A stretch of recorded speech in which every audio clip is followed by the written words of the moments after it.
Assalamualaikum warahmatullahi wabarakatuh. Waalaikumsalam Waalaikumsalam warahmatullahi warahmatullahi wabarakatuh. wabarakatuh. Selamat datang teman-teman semua di acara Ngopi Basi, ngobrol perihal Bank Syariah. Di sini gue sebagai moderator di acara kali ini. Sebelumnya perkenalkan nama gue Hanif Putranto. Pada acara ini gue nggak sendiri, gue ditemenin sama 4 temen gue yang sama-sama berasal dari universitas yang sama, yaitu Universitas Pamulang, dan prodi yang sama juga, yaitu prodi S1 akuntansi. Mungkin sebelumnya perkenalkan dulu masing-masing, dari Ardi mungkin. Kenalin, nama gue Ardi Nur Pradana. Ya, bisa dilanjut. Perlian, Gua Ferlian Nuari. lanjut lagi, Wildan. Halo, perkenalkan nama gua Muhammad Wildan Fauzi. Dan yang terakhir, Halo, perkenalkan nama gua Harun Ansari Nono. baik. Sebelum kita masuk ke acara ini, gue mau ngejelasin sedikit apa itu acara dari Ngopi Basi. Ngopi Basi ini acara tanya jawab sederhana antar mahasiswa yang akan sedikit menjelaskan kurang lebihnya dasar-dasarnya dari Bank Syariah sendiri. Karena Bank Syariah sendiri itu penggunanya mungkin ya lebih sedikit dibanding bank konvensional. Oke, mungkin tanpa berlama-lama langsung masuk ke pertanyaan pertama, oke? Pertanyaan pertama mungkin gue tujukan pada Ardi. Ya, siap. Untuk dasar dulu sebagai pembuka, apa sih Bank Syariah itu? Oke. Pertanyaannya, apa itu bank syariah? Sebelumnya kan kita udah tahu nih, bank-bank konvensional itu apa aja, kayak BCA, Mandiri, dan lain-lain. Kan kenapa sih ada bank syariah? Sebenarnya apa sih bank syariah itu? Kan banyak yang bertanya kayak gitu ya. Jadi bank syariah ini adalah institusi keuangan yang beroperasi berdasarkan prinsip-prinsip syariah atau hukum Islam. Jadi dasarnya itu dengan landasan Al-Quran dan hadis. Prinsip utama yang membedakan bank syariah dan bank konvensional adalah larangan riba atau bunga yang dianggap haram dalam Islam. Jadi kita tahu nih, kalau misalnya di Islam itu riba atau bunga itu haram, jadi otomatis kan dilarang. Maka inilah fungsi dibentuknya bank syariah. Selain itu, bank syariah juga menghindari investasi dalam bisnis yang dianggap haram. Apa aja sih yang dianggap haram? Kayak perjudian dan produk-produk non-halal lainnya. Operasional bank syariah diawasi oleh Dewan Pengawas Syariah atau DPS. Kan kita tahu nih, kalau bank konvensional itu diawasinya oleh Otoritas Jasa Keuangan atau OJK. Nah, sedangkan bank syariah ini diawasi oleh Dewan Pengawas Syariah atau DPS. Jadi itu ya bedanya, teman-teman, yang memastikan bahwa semua produk dan layanan yang ditawarkan mematuhi hukum Islam. Dengan demikian, bank syariah tidak hanya fokus pada keuntungan finansial, tapi juga pada kepatuhan terhadap nilai-nilai etika dan moral yang ditetapkan dalam Islam. Walaupun lembaga keuangan ini berdasarkan ketetapan Islam, tetapi bank syariah ini juga melihat kepatuhan terhadap etika dan moral yang ditetapkan oleh agama Islam sesuai dengan anjuran yang ditetapkan oleh umat muslim. Begitu, Mas Hanif, kira-kira. Oke, baik. Tadi agak ada disinggung keuntungan yang didapat dari bank itu. Kan umumnya itu bank yang ada pada umumnya kayak bank konvensional itu kan dia ngambil untung tentunya dari bunga-bunga yang diterima dari nasabah-nasabahnya. Nah, sedangkan menurut paham bank syariah sendiri itu dilarang nih bunga karena terdapat unsur ribanya di dalamnya. Kalau begitu tuh bank syariah dapat untung dari apa ya? Pertanyaan bagus, Mas Hanif. Logikanya seperti ini ya, kalau bank itu nggak boleh mengambil riba, terus untungnya dari mana? Begitu ya, teman-teman. Jadi Ya, bank betul, syariah betul. ini menghasilkan keuntungan melalui berbagai mekanisme yang sesuai dengan prinsip-prinsip syariah yang tidak melibatkan riba. Salah satu mekanisme utama dalam sistem bagi hasil, di mana bank dan nasabah berbagi keuntungan dan resiko dari usaha atau investasi berdasarkan kesepakatan awal seperti dalam akad muharabah atau musyarakah. Selain itu, bank syariah juga menggunakan akad murabahah, di mana bank membeli barang yang diperlukan nasabah dan menjualnya kembali kepada nasabah dengan margin keuntungan yang telah disepakati. Ilustrasinya kayak gini teman-teman. Misalnya, sorry Mas Arlan dengan Mas Ferlian bertransaksi nih misalnya. Mas Arlan sebagai pihak bank dan Ferlian Nuari sebagai pembeli. Jadi pihak bank membeli, Ferlian Nuari ingin membeli sebuah handphone misalnya kepada pihak bank, pihak Mas Arlan. Jadi Mas Arlan membeli handphone dengan harga sekitar 1 juta. Dan Ferlian Nuari sebagai pembeli juga diinformasikan oleh pihak bank dengan transparan tanpa ada biaya tambahan atau yang biasa kita sebut bunga ya teman-teman.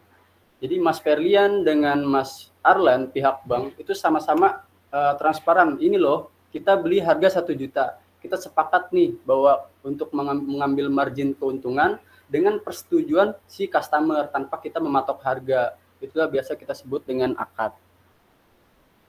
Ada juga akad ijarah, di mana bank memperoleh pendapatan dari penyewaan aset kepada nasabah, seperti rental-rental ya teman-teman, ini mah basic. Melalui pendekatan-pendekatan ini, bank syariah tetap dapat meraih keuntungan sambil mematuhi hukum syariah yang melarang riba dan memastikan bahwa semua transaksi dilakukan secara adil dan transparan. Intinya nggak ada dusta di antara kita lah gitu, di antara kedua belah pihak. Jadi dua-duanya tahu lah ya gitu teman-teman. Makasih Mas Hanif. Oke, berarti meskipun dia nggak ngambil bunga, keuntungannya tetap ada dan bisa menutupi operasional-operasional yang ada dari bank syariah itu sendiri ya. Mungkin gue langsung ganti orang ke orang kedua.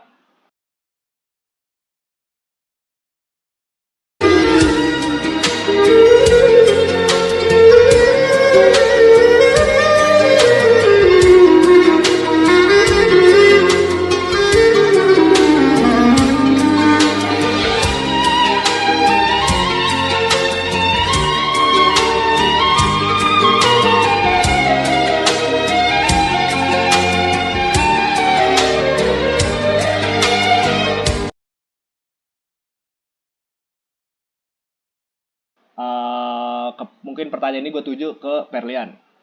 Tadi kan Ardi ada nyinggung tentang mudarobah dan akad musyarakah. Bisa dijelasin gak sih apa itu akad mudarabah dan musyarakah? Dan mekanismenya dalam pelaksanaan akad itu seperti apa?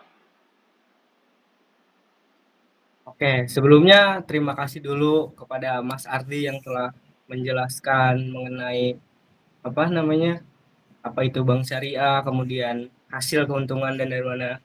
Nah, saya di sini akan menjelaskan mengenai mudarobah dan musyarakah itu apa.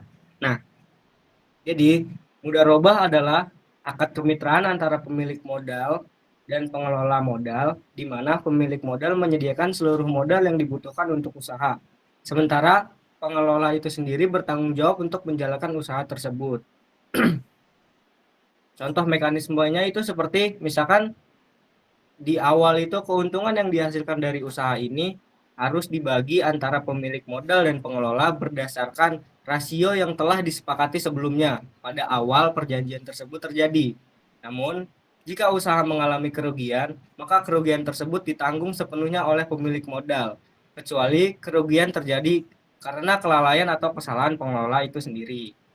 Gitu. Kemudian musyarakah itu apa sih? Musyarakah itu adalah akad kemitraan di mana dua pihak atau lebih menggabungkan modal mereka untuk menjalankan usaha bersama.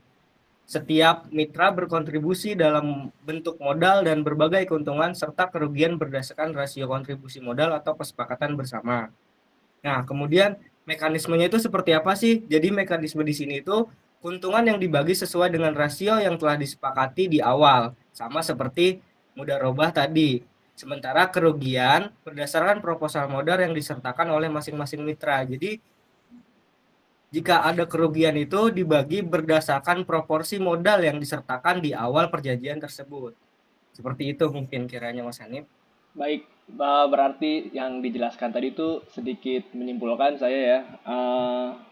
Setiap ada kerugian atau keuntungan tuh selalu dibagi rata ya berarti antara Ya, nasabah dan betul. juga antara pihak bank. Sehingga sama-sama enak lah berarti ibarat bahasa Iya, kasarnya betul. gitu ya. Mungkin selanjutnya ini kan bank syariah ini kan belum terlalu banyak ya. Cuman tetap bisa bertahan di ada di antara bank-bank konvensional yang ada. Nah, prinsip apa sih yang digunakan bank syariah agar mereka tuh bisa tetap bertahan sampai sekarang?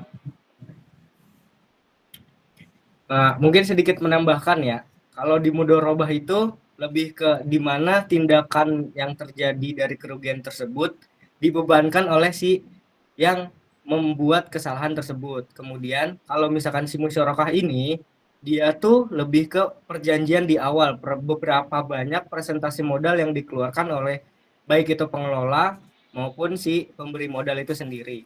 Kemudian apa aja sih prinsip utama yang mendasari operasional bank syariah ini? Jadi operasional bank syariah itu didasari pada prinsip-prinsip utama syariah seperti yang disebutkan Mas Ardi sebelumnya. Misalkan termasuk larangan dari riba atau bunga yang dianggap haram dalam Islam. Bank syariah juga menghindari transaksi yang mengandung gahar atau ketidakpastian seperti misalkan sengketa atau yang lainnya seperti itu.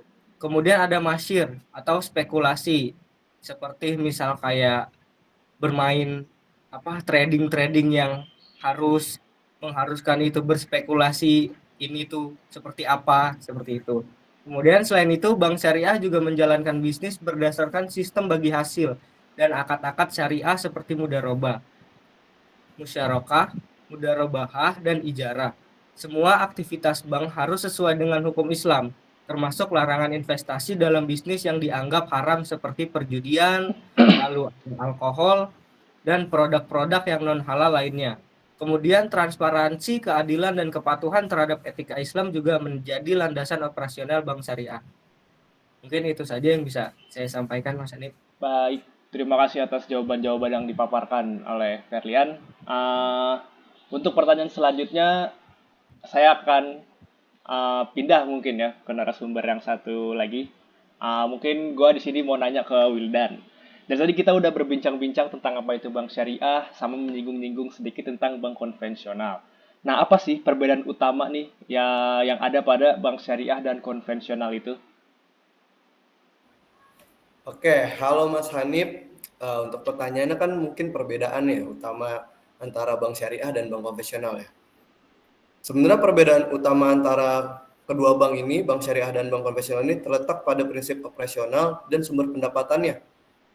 Dan bank syariah ini beroperasi berdasarkan hukum Islam yang melarang riba seperti bunga, sehingga pendapatan diperoleh melalui mekanisme bagi hasil dan berbagai jenis akad syariah seperti mudharabah, musyarakah, murabahah, dan ijarah. Dari sini aja kita udah melihat nih perbedaannya tuh sudah terlihat antara bank syariah dan bank konvensional. Dan sebaliknya, bank konvensional itu mengandalkan bunga sebagai sumber utama pendapatan dari pinjaman dan tabungannya. Selain itu, bank syariah menghindari transaksi yang mengandung gharar, ketidakpastian, dan masyir, spekulasi. Serta memastikan bahwa semua investasi ini dilakukan dalam sektor yang halal. Sementara bank konvensional ini tidak memiliki pembatasan tersebut. Transparansi, keadilan, dan etika bisnis yang sesuai dengan prinsip Islam ini juga menjadi landasan operasional bank syariah yang berbeda dengan pendekatan bank konvensional yang lebih berorientasi pada profit semata. Jadinya seperti itu, Mas Hanif, perbedaannya yang menurut saya ketahui ya. Baik, mungkin setelah mendengar pembicaraan sedikit kita ini, para penonton ada yang memiliki minat nih ya untuk menggunakan jasa yang diberikan oleh bank syariah. Nah, tapi kan karena kurang terkenalnya atau kurang peminatnya bank syariah ini, mungkin banyak dari penonton kita ini belum tahu nih jasa-jasa yang diberikan oleh bank syariah itu apa aja. Nah, mungkin bisa dijelasin sedikit jasa-jasa apa aja yang ada dalam bank syariah ini. Oke, Mas Hanif. Jadinya sebenarnya tuh jasa yang disediakan itu sama aja, sama kayak bank konvensional. Cuman bedanya itu kayak misalnya gini, Mas Hanif. Konvensional itu kan misalnya hitungannya bank umum. Yaitu dan sedangkan bank syariah itu bank swasta ya bilangnya. Jadinya tuh kayak kita bisa ngeliat nih ada kayak tabungan, biasanya tuh kayak konvensional tuh cuma tabungan dan giro. Cuman kalau di syariah ini kita ada tabungan dan giro syariah. Nah, apa sih tabungan dan giro syariah? Bedanya itu kayak produk tabungan dan giro yang menggunakan prinsip wadiah atau titipan. Dan juga ada namanya mudorobah, itu bagi hasil, di mana nasabah bisa menyimpan uangnya dan mendapatkan bagi hasil sesuai kesepakatan. Dan ada juga deposito syariah, yaitu simpanan yang berjangka yang menggunakan prinsip mudorobah, di mana nasabah menyimpan dana untuk jangka waktu tertentu dan mendapatkan bagi hasil berdasarkan kinerja investasi bank. Lalu ada namanya pembiayaan syariah, yaitu murabahah, musyarakah, dan ijarah, seperti yang sudah dijelaskan tadi. Nah, yang berikutnya adalah layanan kartu. Layanan kartu ini sebenarnya tidak ada perbedaan ya antara bank konvensional dan bank syariah, yaitu seperti kartu debit syariah dan kartu kredit syariah, seperti itu. Lalu ada namanya layanan investasi, yaitu ada reksadana syariah dan sukuk. Lalu berikutnya yang terakhir itu ada namanya itu jasa layanan pembayaran, ada zakat, infak, sodakoh. Ini yang paling membedakan antara bank syariah dan bank konvensional dari yang terakhir ini, yaitu jasa layanan pembayaran, ada zakat, infak, dan sodakoh. Mungkin itu Mas Ane. Baik, nah, oke, terima kasih atas pemaparan jawaban-jawaban yang saya tanyakan ya. Mungkin cukup untuk Wildan, kita beralih ke orang terakhir yaitu Arun. Nah, tadi kan di awal disinggung sama Ardi ya, tentang kalau bank konvensional itu diawasi oleh OJK dan bank syariah itu diawasi oleh DPS atau Dewan Pengawas Syariah. Bisa dijelasin sedikit gak sih apa aja peran-peran yang dilakukan oleh DPS untuk mengawasi bank syariah itu sendiri? Nah, makasih Mas Hanif atas pertanyaannya. Di sini saya ingin menjawab peran DPS kepada Bank Syariah. Dewan Pengawas Syariah dalam Bank Syariah memiliki peran penting sebagai badan pengawas independen yang memastikan kepatuhan bank terhadap prinsip-prinsip syariah. Mereka mengawasi operasional bank, produk, dan transaksi untuk memastikan kesesuaian dengan hukum Islam. Dewan ini juga memberikan nasihat dan panduan kepada bank dalam mengembangkan produk baru serta memastikan praktik bisnis yang sesuai dengan nilai-nilai syariah. Dewan Pengawas Syariah bertanggung jawab untuk memastikan kepatuhan bank syariah terhadap prinsip-prinsip syariah dalam semua aspek operasionalnya dan mencakup pengawasan terhadap produk-produk yang ditawarkan, proses operasional, serta transaksi-transaksi yang dilakukan oleh bank. Nah, itu aja Mas Hanif, peran DPS. Oke, mungkin pertanyaan terakhir untuk pada acara ini ya.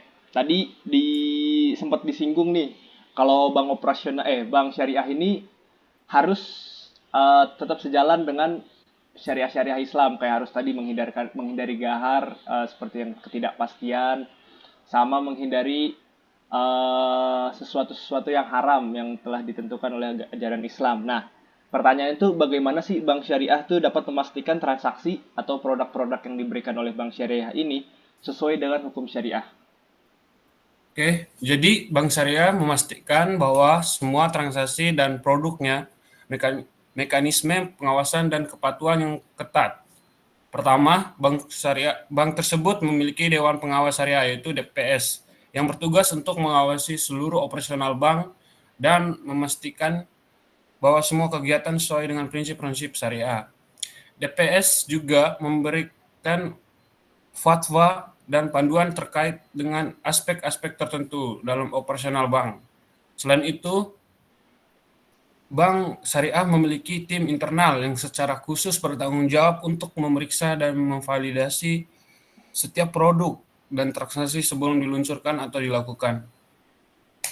Mereka memastikan bahwa setiap akad atau kontrak dan transaksi mematuhi prinsip-prinsip syariah seperti larangan riba, gharar atau ketidakpastian, dan masyir atau spekulasi. Seluruh proses ini dilakukan dengan ketelitian dan konsultasi bersama para ahli syariah untuk memastikan bahwa bank syariah beroperasi dengan kebutuhan serta harapan nasabah yang ingin bertransaksi secara sesuai dengan prinsip syariah. Nah, mungkin itu saja Mas Hanif. Baik.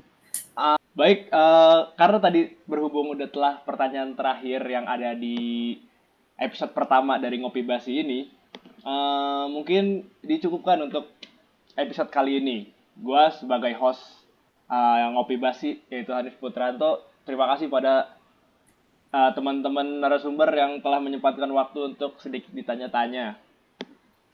Dan juga terima kasih untuk para penonton yang telah menonton video ini dari awal sampai habis. Tolong supportnya. Mungkin itu saja yang dapat gue sampaikan.